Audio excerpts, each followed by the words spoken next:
Hello everyone, I'm Niharika. Welcome to the English Workbook. So I'm here with a new topic and ये काफ़ी interesting topic है और इसके ऊपर बहुत बार क्वेश्चंस आते हैं कॉम्पिटिटिव एग्ज़ाम में एंड दिस इज़ समथिंग जो स्पोकन इंग्लिश में भी करेक्ट होना ज़रूरी है. Written English if you are already working somewhere you must know कि स्ट्रक्चर यूज टू का होता कैसे है use and that's what I am gonna teach you in 5 to 10 minutes maximum. It is very easy. एक बार concept समझ लोगे हमेशा याद रहेगा, कभी गलती नहीं करोगे. But before going ahead make sure कि आपने चैनल को सब्सक्राइब करा हो and hit that bell icon कि आपको सारी अपडेट्स मिलती रहें.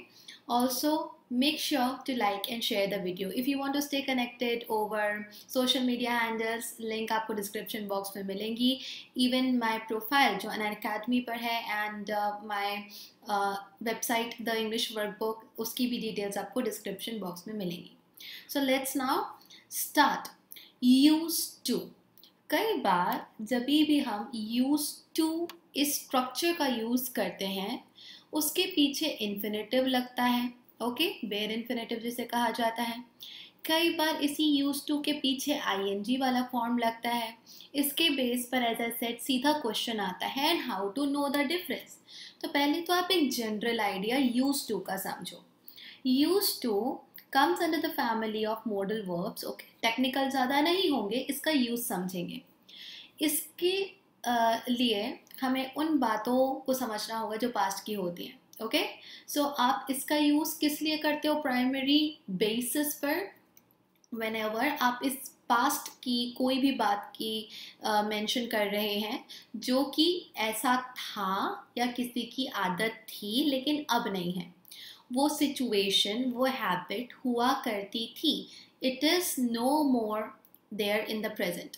ठीक है, उस केस में यूज टू का जब आप यूज़ करोगे तो इन्फिनेटिव लगाओगे. दैट मीन्स आप उसको जैसे मॉडल वर्ब होता है कैन के बाद वर्ब का फर्स्ट फॉर्म, मे के बाद वर्ब का फर्स्ट फॉर्म, उसी तरह आप यहाँ पर भी फर्स्ट फॉर्म लगाएंगे.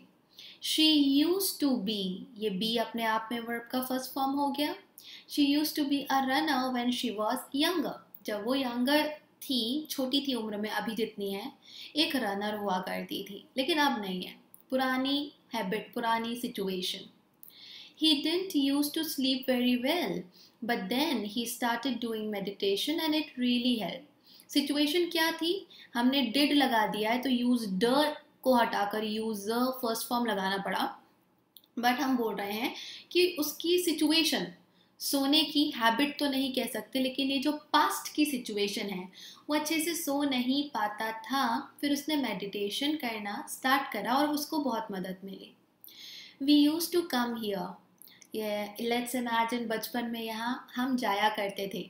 तो we use to come, use to के बाद में आप सीधा सीधा वर्ब का फर्स्ट फॉर्म लगाओगे, एक्स्ट्रा टू लगाने की ज़रूरत नहीं है and that's how you use it. Simple जब यूज टू अकेला मिल रहा है दैट मीन्स ये यूज टू ही आपका मेन वर्ब है ना. यहाँ पे डिड है लेकिन मेन वर्ब तो यूज है, यही मेन वर्ब है, यही मेन वर्ब है.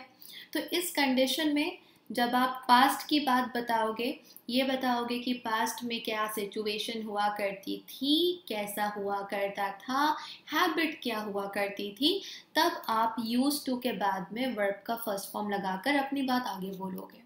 अब आते हैं इंटरेस्टिंग पार्ट पर. दो सिचुएशन होती हैं, पहले हम बी यूज टू समझेंगे and then get use to समझेंगे. अब क्या हो रहा है? यूज टू जब बी के साथ लगाया जाता है, इसका मतलब ये नहीं कि हर जगह बी दिखेगा. बी वाली फैमिली में वर्ब्स आते हैं is, am, are, okay, was, were, वो पूरी फैमिली इसमें आ जाती है, टू बी फैमिली कहलाती है.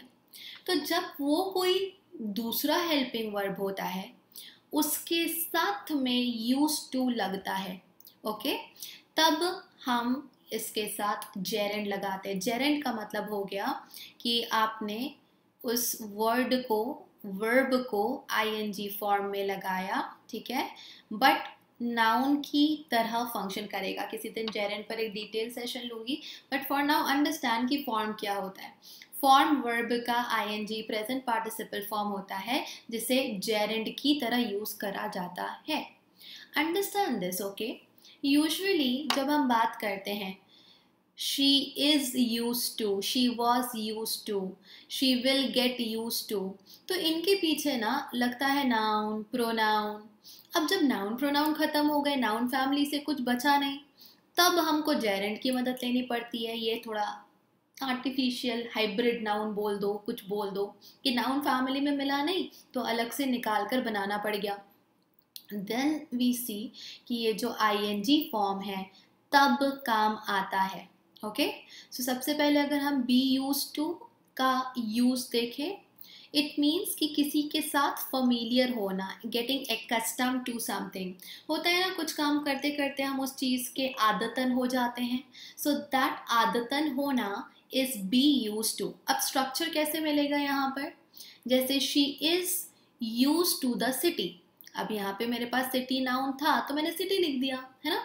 शी इज यूज टू, अब वो आदतन हो गई है सिटी के। And doesn't get lost anymore, अब वो वहाँ पे घूमती नहीं है। आई एम अ टीचर, मैं टीचर हूँ। सो आई एम, आई के साथ एम हो गया। Use to speaking in public, I am use to speak नहीं। अब क्या हुआ, यहाँ पर आपने एक हेल्पिंग वर्ब ऑलरेडी लगा दिया। ओके, जितने मॉडल वर्ब्स होते हैं सब हेल्पिंग वर्ब होते हैं और दो दो हेल्पिंग वर्ब एक साथ नहीं लगते। तो क्योंकि एम जो है, जैसे मैंने बताया, टू बी फैमिली का है, इस वजह से यहाँ यूज टू के बाद में नाउन हो तो नाउन लगा दो बड़े अच्छे से, अदरवाइज यहाँ पर आप जेरेंड लगाएंगे। Okay, will give you one more example. If I say he is used to reading something, ठीक है, आगे का आप कंप्लीट कर सकते हो। अब उसकी आदत ये हो गई है, वो आप फैमिलियर हो गया, आदतन हो चुका है। Okay, it has nothing to do with past habit, इसका लेना देना पास्ट की हैबिट से कुछ भी नहीं है, सिचुएशन से नहीं है। अब वो एक्स्टम्ड हो गया है, कई बार हमें 3-4 बार वो चीज़ें रिपीट करनी होती, तब हम अच्छे से जेल हो पाते हैं उस चीज़ के साथ। So now what I am saying, ये इज क्या हो गया, टू बी वर्ब की फैमिली से आ गया। Used to reading, used to running, अब वो अच्छे से रन करने लगा है, पहले नहीं कर पाता था। So he is used to running, वो वाली चीज़ें। बी की फैमिली का कोई भी आपका वर्ब आता है उसके बाद यूज्ड टू आता है, उसके बाद आता है, इन दैट केस हम क्या करेंगे, जेरेंड लगाएंगे। I am used to teaching online now, अब मैं काफ़ी फैमिलियर हो गई हूँ ऑनलाइन कैसे पढ़ाया जाता है। I am use to taking online session, now I am use to taking. I am लग गया तो यूज टू के बाद में आई एन जी आएगा। So this is your first scenario. दूसरा सिनारियो, जैसे आपने देखा यहाँ लिखा हुआ गेटिंग यूज टू समथिंग, तो अगर गेट वर्ड आता है वो भी इसी बात को बताएगा कि we use this get use to talk about the process of, कि हम अभी फैमिलियर हो रहे हैं। ओके, बी यूज टू में हो चुके हैं, शी इज यूज टू अभी हो गई है, लेकिन हम होने की कोशिश में ही हैं, उस प्रोसेस में ही हैं, तब हम गेट वर्ड का हेल्प लेते हैं। तो क्या हो जाता है ना, गेट मेन वर्ब बन जाता है, उसके बाद में यूज टू लगाओगे तो फिर आपको नाउन लगाना पड़ेगा, और अगर नाउन नहीं मिला तो जेरेंड लगाना पड़ेगा। आई एम श्योर, मुझे पक्का पता है। आई विल गेट, ये आई विल का कॉन्ट्रैक्टेड फॉर्म है, शॉर्ट फॉर्म है। I will get use to this app soon, मुझे पक्का पता है कि ये ऐप से मैं बहुत जल्दी फेमिलियर हो जाऊंगी, प्रोसेस चल रहा है, अभी पूरा नहीं हुआ है। So I will get use to what, use to this app. अब यहाँ पे एप्लीकेशन के लिए नाउन था तो मैंने यूज कर लिया। I am getting use to this setup. Okay, I am getting used to what, this setup। तो used to के बाद में वापस से noun आ गया। अगर मैं यहीं पर बोलूँ I am getting, ठीक है, यहाँ पर getting आ गया, main verb बन गया। I am getting used to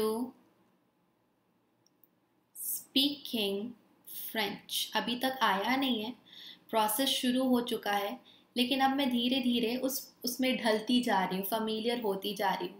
So I am getting used to speaking French. Now get के साथ used to का use हुआ है, तो यहाँ पर अगर noun नहीं मिल रहा, यहाँ मिल गया था set up this app, यहाँ पर मिल गया, लेकिन यहाँ पे नहीं मिला. यहाँ पे एक action के ही बारे में बताना पड़ा. Because of that यहाँ पे speaking आएगा, used to speak नहीं होगा. राइट तो आप लोग हमेशा ध्यान रखें, अगर आप ईमेल्स लिख रहे हो, आर्टिकल्स लिख रहे हो, एग्जाम में आ गया क्वेश्चन, स्पोकन इंग्लिश में ज़रूरत पड़ गई, सो अगर यूज टू प्लेनली अकेला यूज हुआ है तो फिर आप इन्फिनेटिव लगा सकते हो, कोई बात नहीं है, है ना. यहाँ पर और कोई हेल्पिंग वर्ब है ही नहीं. यहाँ पर क्योंकि नेगेटिव बनाया इसलिए डिड के साथ यूज बनाया. यहाँ पर भी सीधे सीधे हम उसको मेन वर्ब की तरह ही यूज कर रहे हैं. ओके तो उस केस में जैसे मैंने बताया मॉडल वर्ब के साथ में वर्ब का फर्स्ट फॉर्म आता है, तो वो आ गया यहाँ पर, स्पेशली पुरानी हैबिट्स को बताने के लिए, है ना, पुरानी सिचुएशन को. लेकिन वहीं टू बी की फैमिली इज एम आर फिर यूज टू आता है, या गेट के साथ यूज टू आता है और आपके पास कोई नाउन नहीं है, तब आप वहाँ पर जेरेंट का यूज करोगे. Okay so I hope you will get used to using this phrase. That is my last example for all of you, and I hope you find this interesting. Stay tuned for more such videos over here, और comment box में ज़रूर बताएं कि अगला video किस topic पर आप चाहते हैं मैं लूँ, so that I will also get to know कि आपको किस किस फील्ड में, एरिया में प्रॉब्लम जा रही है. Make sure once again to like and share. I'll be back soon with another video. Take care all of you. Bye bye.